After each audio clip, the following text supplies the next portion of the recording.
In this video, we're going to use the piano roll to create a part rather than the step sequencer. I'm going to start by adding a new instrument, and I'm going to go to GMS, and I'm going to call up a bass sound so that I can create a pattern using basses. So I'm going to just select one of the presets here, and we can tweak the sound afterwards. And I'm going to create a new pattern, and let me start by naming it. Good, and I'll set the mixer output to 8, the next consecutive output.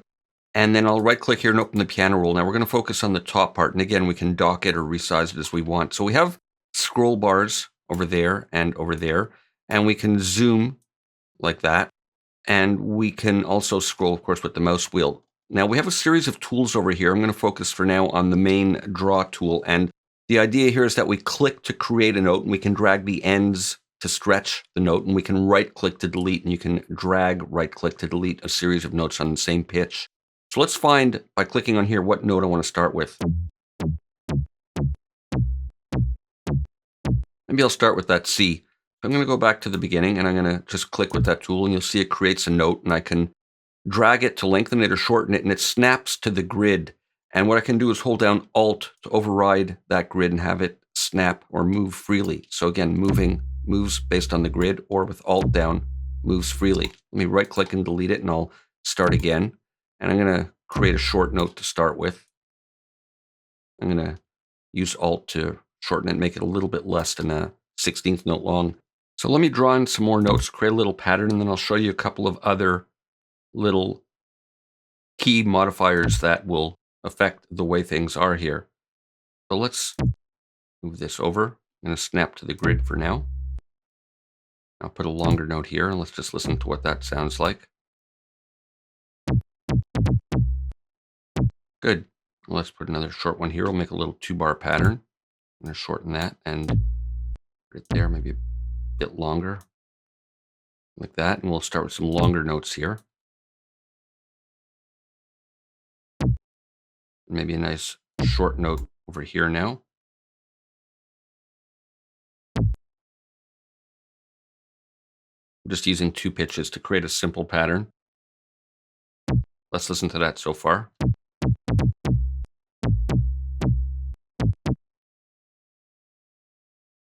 Let's make this one start on the next 16th for a little bit of a syncopation.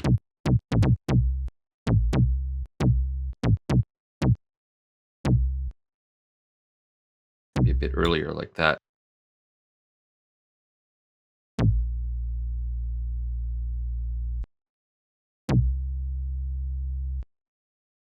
And one over there. Like that. And let's hear what that sounds like.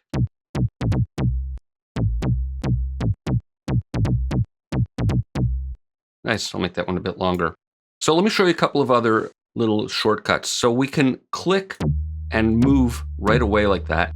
I'm just going to right-click to delete. But if we hold down the Shift key, we can click, and as we drag, it'll alter the length of the note rather than move its position. So if you know exactly where you want the beat to be, or the note to be, you can click right there, hold down Shift, and that way you can alter the length without having to use a different mouse click.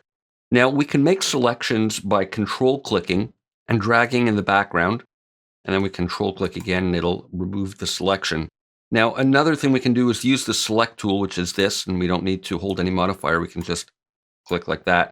And the shortcut to get to it is E. So if we hold down E, we'll immediately jump to that selector tool. Now these paint brush tools are for painting and sequences of notes that are great for drum programming. Another thing we can do is slice notes. We have a slice tool, but a nice shortcut to get to it is by holding and clicking in the background and getting the slice tool. And to do this, we need to set one of our settings here in General Settings. Under General, we have Click and Hold Special Gestures function.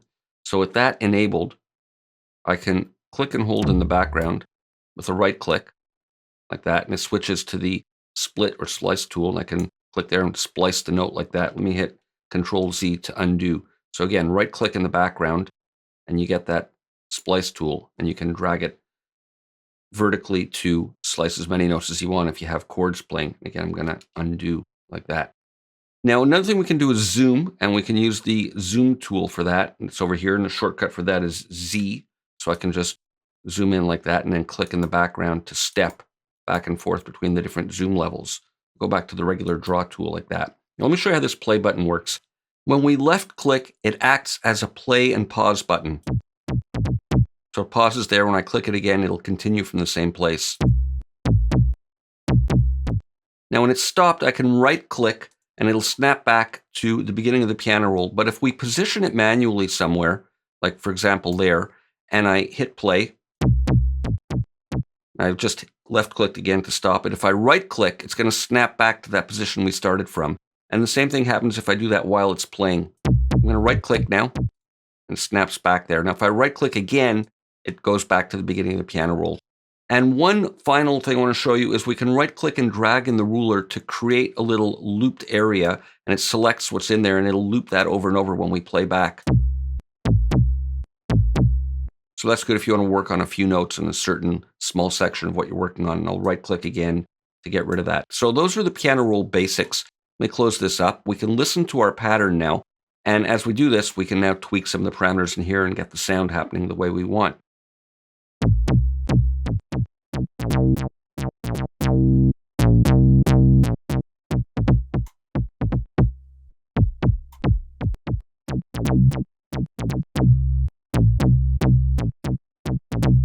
That's just some filter settings. We can affect the envelope of the filter.